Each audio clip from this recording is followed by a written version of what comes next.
Well guys, democracy has spoken and you voted overwhelmingly for the video idea I wanted to make the list.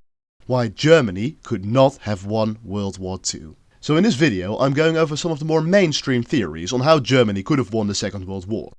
If you don't see your favorite theory featured in this video, feel free to whine about it in the comments.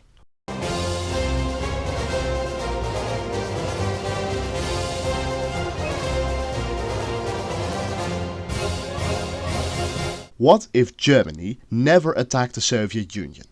Since you're watching this video, I can assume that you know at least a bit about the cause of the Second World War. But on the other hand, since you're watching this video, I can also assume that you have at least some form of brain damage, so I'll just go over it quickly. Operation Barbarossa. The German attack on the Soviet Union started in June 1941. The initial attack was very successful, with the Germans penetrating deep into Soviet territory, encircling Leningrad and even reaching within 50 kilometers of Moscow.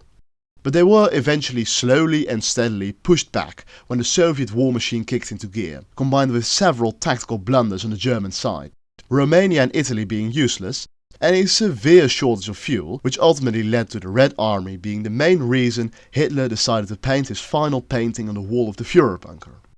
So what if Hitler never ordered the invasion of the Soviet Union? Well, that never would have happened. War between the Germans and the Soviets was inevitable, and both sides knew it. Remember that the Molotov-Ribbentrop Pact wasn't a peace accord or an alliance. It was a non-aggression pact. It was no secret the Nazis hated communism, and Stalin knew that. And with Stalin being the paranoid maniac that he is, he probably would have ordered an invasion of Germany sooner or later. So now, the only difference with our timeline is that Germany is on the defensive from day one and facing a better prepared Red Army.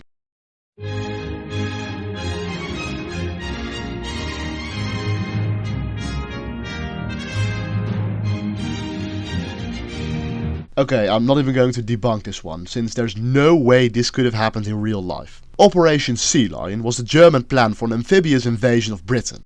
As you might be aware, this operation never actually left the drawing board. And that's for one simple reason.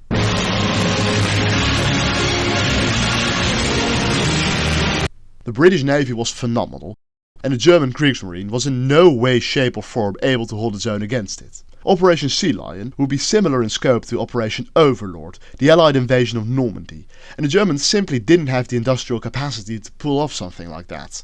I would even go as far as to argue that Sea Lion would be more difficult than Overlord, since the British populace would be hostile to the Germans. A problem the Allies didn't have in France, where they were hailed as liberators.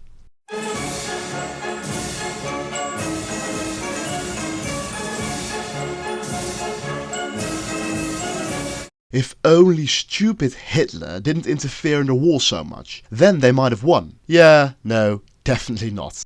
While Hitler did make some, and by that I mean a lot of tactical blunders during the war, blunders which did speed up the Allied advance, it was also thanks to Hitler that the Germans even got that far in the first place. Take for example the invasion of France.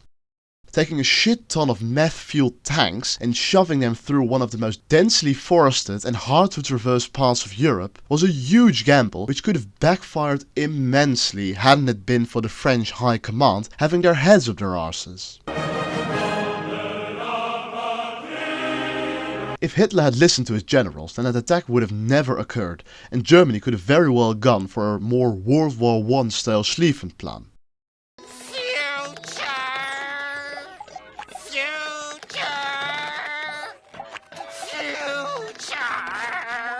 When talking about Wunderwaffe, I'm sadly not talking about this beast from Der Riese. I'm talking about these so-called wonder weapons.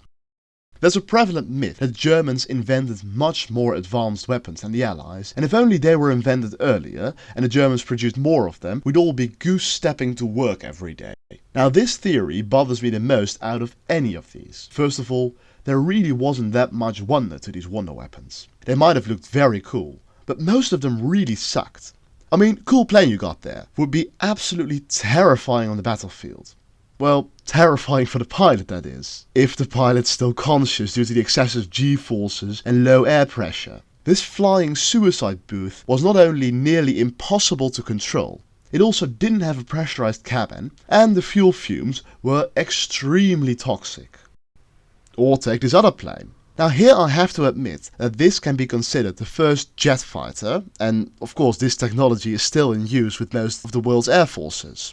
But this particular plane absolutely sucked. It was famously unreliable and very fuel inefficient. Which wouldn't have mattered that much hadn't Germany been desperately low on fuel for basically the entire war. And it's not just planes. I mean, look at this cool rocket.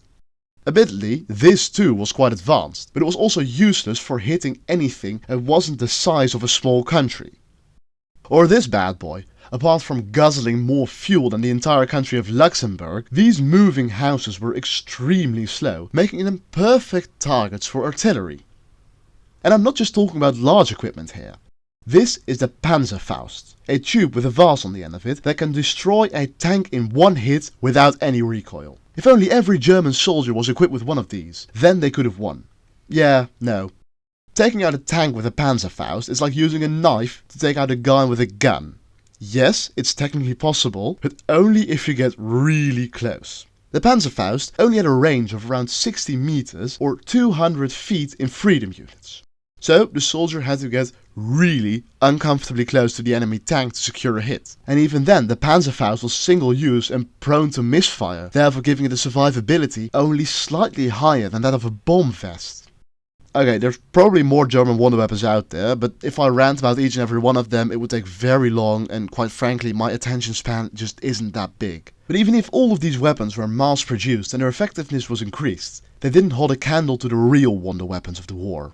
I mean, cool rocket technology, but in the meantime, the Americans could quite literally unleash the power of the sun on their enemies' cities, all while flying planes that could fly higher than anything their enemies could throw into the air. Combine that with a fully intact, highly efficient American military-industrial complex, pumping out enough firepower to kill everyone on Earth twice over. And that's just the United States. The Soviet Union had a massive military-industrial complex too, pumping out tanks, artillery and planes in the tens of thousands. Having superior equipment doesn't really matter when going up against 10,000 of anything. And I haven't even mentioned Britain yet, with the invention of radar, a device that could detect enemy planes from miles away, regardless of weather or time of day.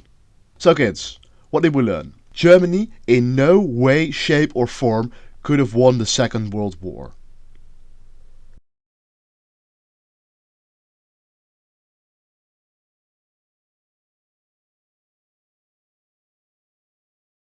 Oh shit, the Germans literally had a general called Franz Holder.